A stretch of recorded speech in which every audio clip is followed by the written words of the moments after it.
પરમાર્થ માટે, પરોપકાર માટે આ ફળ અમે જગતને આપી દઈએ છીએ.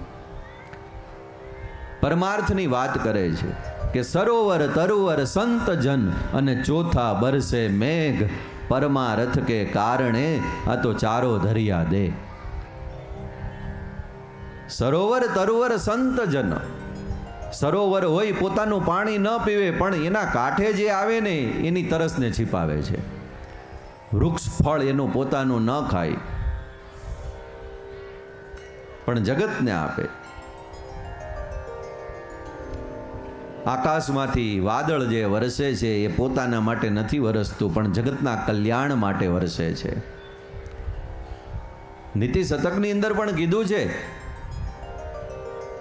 પરોપકારાય દુહંતિ ગાવઃ, પરોપકારાય વહંતિ નદ્યઃ, પરોપકારાય ફલંતિ વૃક્ષા, પરોપકારાય ઇદમ શરીરઃ. પરોપકાર માટે ફળ છે એ વૃક્ષ જગતને આપી દે છે. આપણે જોયું ક્યારે કે કોઈ ગાય છે જે પોતાનું દૂધ પી ગઈ,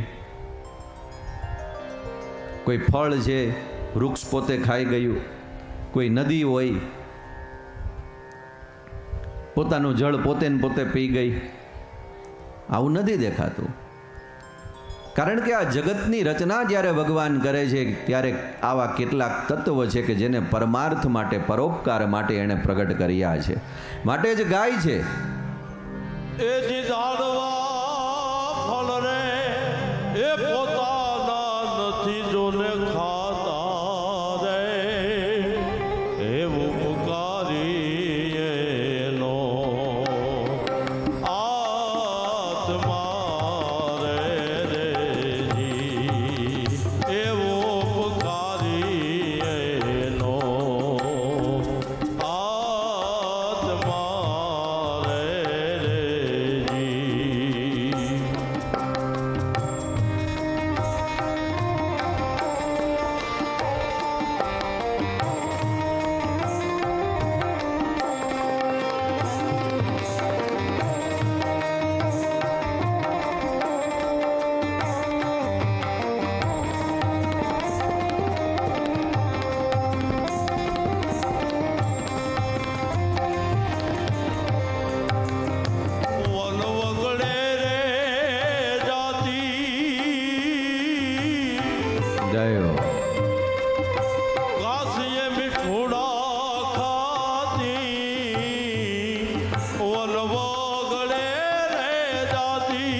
પરોપકારાય ફલંતિ વૃક્ષાઃ.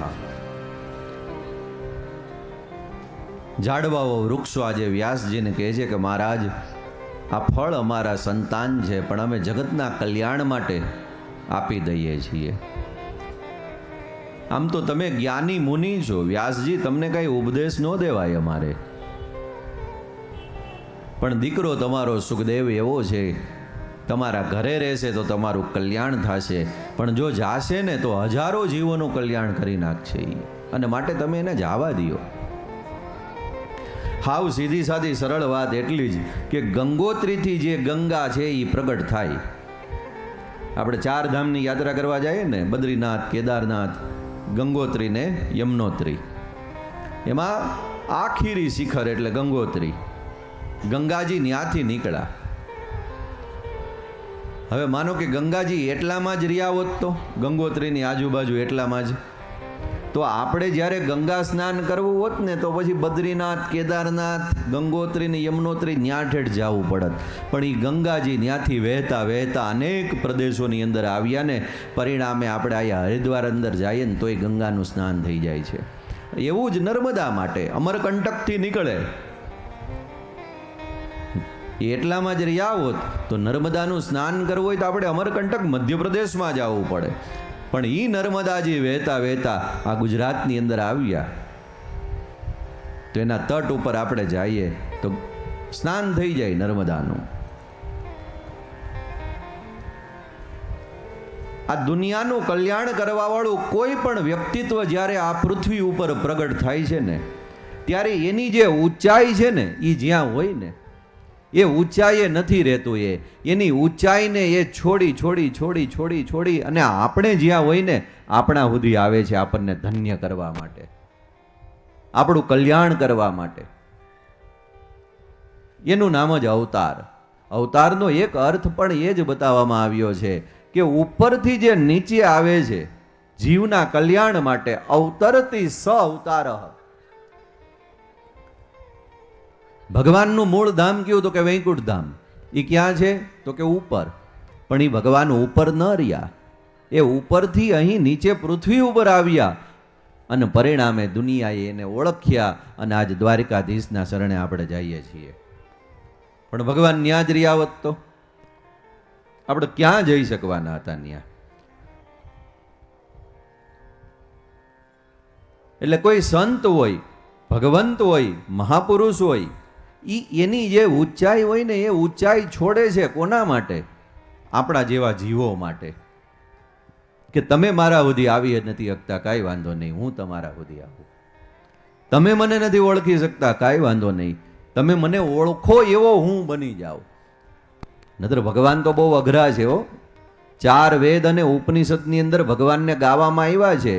ઋષિઓએ ગાય ગાઈને છેલ્લે નેતિ નેતિ કહી દીધું કે આનો તો પાર આવે એમ નથી. એટલા બધા અઘરા છે ભગવાન. પણ એ ભગવાન અઘરા નથી રહેતા. જ્યારે પૃથ્વી ઉપર અવતાર લઈને આવે છે ને એટલે વ્રજગોપિકાને ત્યાં માખણ મિશ્રી ચોરવા માટે જાય, ગાયો ચરાવવા માટે જાય, યમુનાજીના તટ ઉપર એમના સખાઓની હારે ભગવાન લીલા કરે છે. એની મૂળ જગ્યા હતી એને છોડી દીધી. કોના માટે? પરોપકાર માટે, પરમાર્થ માટે. એટલે આજે વૃક્ષો વ્યાસજીને એમ કહે છે કે તમારો દીકરો સુખદેવ તમારે ત્યાં પ્રગટ થયો મહારાજ, એ તમારા અહોભાગ છે, પણ હકીકત તો એ છે કે જગતનું કલ્યાણ કરવા માટે આ દીકરો પ્રગટ થયો છે, તો તમારે જગતને દેવો જ પડશે.